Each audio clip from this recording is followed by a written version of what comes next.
ఆంధ్రప్రదేశ్లో వైసీపీ నాయకుల అఘాయిత్యాలు రోజురోజుకి పెరుగుతున్నాయి. నిన్న కాకినాడలో శివాలయంలో పనిచేసేటువంటి అర్చకుల మీద వైసీపీ కార్పొరేటర్ అత్యంత కిరాతకంగా దాడి చేశారు. ఆపడానికి వచ్చినటువంటి మరో అర్చకుని మీద కూడా ఆయన అనుచరులు ఆయన దాడి చేసినటువంటి ఘటన ఇప్పుడు ఆంధ్రప్రదేశ్లో అందరినీ కలిచివేస్తూ ఉంది. ఈ నేపథ్యంలో ఈ అంశానికి సంబంధించి మనతో మాట్లాడేందుకు ప్రముఖ సీనియర్ జర్నలిస్ట్ డివిఎస్ గారు మనతో ఉన్నారు. సార్తో మాట్లాడు. సార్ నమస్తే. సార్ నమస్తే. సార్ ఏంటి ఆంధ్రప్రదేశ్లో అసలు వైసీపీ నాయకుల అరాచకాలు దాష్టికాలు రోజు రోజుకి పెరుగుతూనే ఉన్నాయి. అందులో భాగంగానే నిన్న కాకినాడలో ఒక శివాలయానికి చెందినటువంటి అర్చకుల మీద అక్కడ వైసీపీ కార్పొరేటర్ అత్యంత కిరాతకంగా దాడి చేశారు. ఆపడానికి ప్రయత్నించినటువంటి మరో అర్చకుల మీద కూడా దాడి చేయడం జరిగింది. ఏంటి సార్, ఎన్నికల వేళ ఇటువంటి దాడులు నానాటికి పెరుగుతూనే ఉన్నాయి కానీ తగ్గడం లేదు. ఇప్పుడు ఎన్నికల కోడ్ అమల్లో ఉన్నా వారు ఏమాత్రం తగ్గకుండా ధైర్యంగా ఇటువంటి దాడులు చేస్తున్నారు. అసలు ఏంటి ఆంధ్రప్రదేశ్లో ఏం జరుగుతుంది అంటే ఏం చెప్తారు? పోగాలం దాపురిస్తే అంతే. పోగాలము దాపురించిన వాడు ధూప దీప నిర్వాణ గంధములను లెక్క చేయరు మూర్ఖండ్రు ఏదో ఉంది. పరవస్తు చిన్నయ్య సూర్య ఎవరో చెప్పారు మనకి నీతి చంద్రికలు.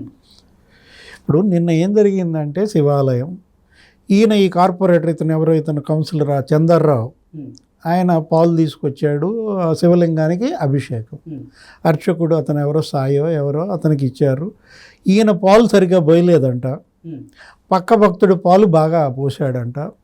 ఈయనకి మంత్రం సరిగ్గా చెప్పలేదంట. ఆడికి మంత్రం బాగా చెప్పాడనమాట. వెంటనే కోప్పడ్డట్టున్నాడు,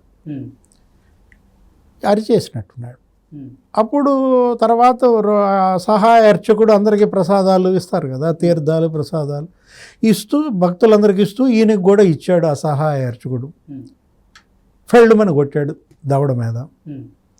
ఎవరు అడ్డం పడ్డాడు ఇంకో అర్చకుడు, అదేందా ఆట కొట్టామంటే అతను చెంప పగల కొట్టాడు అనమాట. అంటే పొగరు ఎంత పెరిగింది, అహం తలకెక్కిందంటే ఇదే కారణం అన్నమాట. అధికారం అనేటటువంటి పొగరు ఇక్కడ కనపడుతుంది. ఇప్పుడు అర్చకులు పూజారులు వీళ్ళకి ఏంటంటే మనం కాళ్ళలోకి నమస్కారం చేస్తాం. సనాతన ధర్మం ప్రకారంగా అసలు వాళ్ళే భగవంతుడికి భక్తుడికి అనుసంధానమా ఏంటి? మనం అర్చకులకి మనం ఆ గౌరవం ఇస్తాం. అది మన పెళ్ళిళ్ళల్లో కావచ్చు, అన్ని వివాహ క్రతువుల ప్రతి క్రతువులో కూడా హిందూ సంప్రదాయంలో హిందూ ధర్మశాస్త్రంలో అర్చకుడికి విశిష్ట స్థానం ఉంది. గౌరవం ఇస్తాం. మనం దేవుణ్ణి చూస్తాం ఆయనలో. వీళ్ళేంటి ఈ రాక్షసులు అతనిలో రాక్షసుడిని చూస్తున్నారా? ఎందుకు కొట్టాడు? ఇది ఇక్కడే కాదు, ఇక్కడ ఇవాళ నువ్వు కాకినాడలో అంటున్నావు. మొన్న భీమవరంలో జరిగింది. భీమవరం పంచారామ క్షేత్రం నీకు తెలుసు, సోమేశ్వరాలయమో ఏదో అంటారు. అక్కడ ఆ ట్రస్ట్ బోర్డు ఎవరో ఉంటాడు. ఆ ట్రస్ట్ బోర్డు చైర్మన్ ఎవరో లేడీ అనుకుంటా. ఆమె భర్త అక్కడ స్వామివారికి అడ్డం నుంచున్నాడు అంతరాలయంలో. కొంతమందిని అంతరాలయంలోకి అనుమతిస్తారు ఈ పెద్ద ట్రస్ట్ బోర్డు చైర్మన్లు. వీళ్ళు మనల్ని లోపలికి రానిర్లేదు, నిన్ను నన్ను.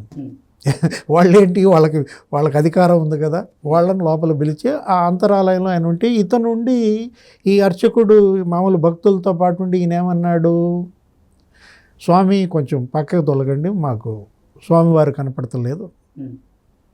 అదే అంటే అసలు మన శివపురాణం ప్రకారంగా మన సనాతన ధర్మం ప్రకారంగా శివునికి ఎదురుగా నంది విగ్రహం ఉంటుంది. శివునికి నందికి మధ్య వెళ్ళకూడదు, అది అరిష్టం అని భావిస్తారు. కాబట్టి అతనికి కూడా దోషం చుట్టుకుంటుందనే ఉద్దేశంతో అర్చకుల వారు అలా చెప్పుండొచ్చు. అంతే కదా. ఏది పక్కకు తొలగండి అని అంటే తప్పే ఉంది. అది కూడా స్వామి అని పిలిచి, స్వామి కొంచెం మీరు పక్కకి నుంచోండి అని అంటే నన్ను మీరు పక్కకు నించోమంటారా? వెంటనే వచ్చేసి అర్చకుడిని అప్పటి లెఫ్ట్ అండ్ రైట్ ఇచ్చేసి అతని యజ్ఞోపవేతాన్ని తెంచేశాడు. ఒక బ్రాహ్మణోత్తముడి యజ్ఞోపవీతాన్ని తెంచేశాడు. ఈ ట్రస్ట్ బోర్డు చైర్మన్ భర్త, అతని పేరేదో ఉంది, యుగంధరో ఎవరో. భీమవరంలో జరిగింది. పవన్ కళ్యాణ్ దాన్ని చాలా సీరియస్గా తీసుకున్నాడు అప్పట్లో. ఖండించాడు, దానిపైన చాలా ఆందోళన ప్రకటించాడు. అక్కడే కాదు, ఇప్పుడు నీకు ఇంకా ఇలాంటి సంఘటనలు అనేకం జరిగాయి జగన్మోహన్ రెడ్డి 5 ఏళ్ల పరిపాలనలో. బయటకు వచ్చినాయి, మీడియాలో వెల్లడైనవి ఇవి కొన్నే. ఒక చోట ఒక అర్చకుడిని కర్రలతో చర్నాకోలతో కొట్టారు. కర్నూలు జిల్లా, అది ఎక్కడంటే బండి ఆత్మకూరు ఏదో ఒక ప్లేస్, ఓంకార క్షేత్రం. ఆ క్షేత్రం పేరు అంటే ఓంకార క్షేత్రం అంటే శివాలయం. బహుశా ఇవన్నీ కూడా శివాలయాల మీదే జరుగుతున్నట్టున్నాయి. జగన్మోహన్ రెడ్డి గ్యాంగ్ శివాలయాలు అర్చకుల్ని టార్గెట్ చేస్తున్నట్టు కనపడుతున్నాయి. ఇప్పుడు కాకినాడ శివాలయం, ఈ భీమవరం సోమేశ్వరాలయం ఇది ఇప్పుడు నేను చెప్పింది ఓంకార క్షేత్రం. ఏం జరిగింది అక్కడ, అసలు ఏమైంది అక్కడ? తను ఎవరో ప్రతాప్ రెడ్డి అంట, ఎవరో అటెండరు, అది కార్తీక పౌర్ణమి, నీకు టికెట్లు ఇస్తున్నాడు. రాత్రి 7:30 అయింది, అప్పటికే రద్దీ పెరిగిపోయింది. ఇక 7:30 అయింది కదా, రాత్రి టికెట్లు ఇవ్వబాకు అని అటెండర్ని ఈయనేదో అరిచారు. ఆ ఓంకార క్షేత్రం అర్చకుడు. ఆ అటెండర్ పోయి ట్రస్ట్ బోర్డు చైర్మన్ దగ్గర నా మీద దాడి చేసి కొట్టారని చెప్పాడు. ఆ trust board chairman Pratap Reddy అంటే ఎవరో వచ్చాడు, మొత్తం గ్యాంగ్ వేసుకుని వచ్చాడు. వచ్చినాడు ఈ అర్చకుల మీద అందరితో కలిసి దాడి చేశారు. చర్నాకోళ్లతో, కర్రలతో, అసలు వాతలు తేలిపోయినాయి. నీకు ఆ రోజు ఫోటో కూడా మనం చూసాం, మీడియాలో కూడా ప్రముఖంగా వచ్చింది వాళ్ళ ఒంటి మీద వాతలు. దేశంలో ఏ రాష్ట్రంలో అయినా ఇలాంటివి చూసావా? సార్, నిన్న మొన్నటి వరకు దళితుల మీద దాడులు విన్నాం, మహిళల మీద దాడులు విన్నాం, గిరిజనులపైన దాడులు విన్నాం. ఇప్పుడు అర్చకుల మీద దాడులు. బీసీ, ఎస్సీ, ఎస్టీ, ముస్లిం అంటే అల్పసంఖ్యాక వర్గాలు, ఇవన్నీ వీళ్ళందరూ కూడా బలహీన వర్గాలు. వీళ్ళు ఆర్థికంగా బలవంతులు కాదు, మదించిన ఏనుగులు కాదు, ఇవన్నీ కూడా చలిచీమలు అన్నమాట. వీళ్ళ మీద దాడులు, దౌర్జన్యాలు, వీళ్ళ ఉసురు తగులుతుంది. నీకు తెలుసో లేదో కృష్ణ, నువ్వు ఒక బలవంతుడి ఆస్తిని నువ్వు కొల్లగొట్టావంటే నీకేం కాదు. అని ఏం కాదంటే నీకేం అక్కడ ఇప్పుడు జనరల్గా ఇదే కదా రాబిన్ హుడ్ కల్చర్ అంటే. ఇప్పుడు వీరప్పను వీళ్ళందరూ కూడా ఏంటి, వాళ్ళ దగ్గర ఉన్నటువంటి బాగా లాకేయర్స్, కోట్లో ఉన్న వాళ్ళని కొడతారు, పేదలకి పంచి పెడతారు. అలా చేయటం కాదు కదా, ఇది బలహీన వర్గాలపైన దాడి. సమాజంలో ఎక్కడైతే అల్పసంఖ్యాక వర్గాలు ఉన్నాయో వాళ్ళ మీద దాడి చేసినా, వాళ్ళ ఆస్తులు నువ్వు కబ్జా చేసినా వాళ్ళ ఉసురు నీకు తగులుతుంది. ఎందుకంటే వాళ్ళు పెట్టే శాపంలో ఉన్న తీవ్రత లాంటిది. ఇవాళ ఈ అర్చకుల పైన దాడులు, ఈ పూజారుల యొక్క కన్నీళ్ళు, ఆ కుటుంబాల యొక్క రోదనలు, జగన్మోహన్ రెడ్డికి జయమా, వైఎస్ఆర్ కాంగ్రెస్ పార్టీకి విజయమా? వస్తుందా? వీళ్ళ ఉసురు తగులుతుందన్నమాట. ఇప్పుడు ఒక అర్చకులే కాదు, నీకు దేవుళ్ళకే నీకు భద్రత లేదు కదా. ఎక్కడెక్కడో రామతీర్థం, రాములారి తల తీశారు. ఇప్పటివరకు ఆ దుండగులను కనుక్కున్నారా? కేసులు ఉన్నాయా?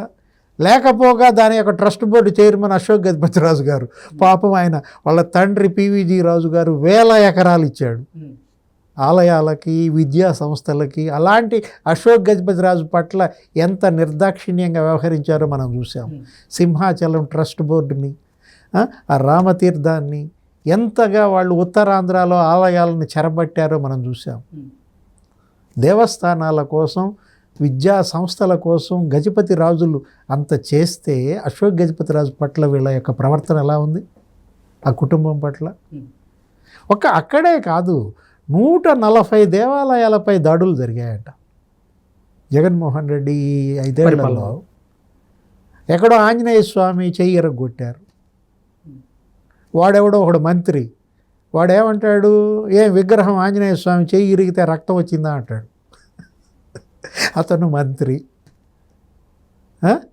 ఇప్పుడు రథాలు తగలబెట్టారు, అంతర్వేదిలో రథం తగలబెట్టారు, నెల్లూరులో ఇంకో రథం తగలబెట్టారు, ఇంకో చోట ఇంకో రథం తగలబెట్టారు. రథం తగలబెడితే రథం ఏంటంటే అది కొయ్యే కదా, కట్టె అన్నాక కట్టె తగలబడకుండా ఉంటుందా? వాడన్నాడు ఆ మంత్రి. వాడేం మంత్రి?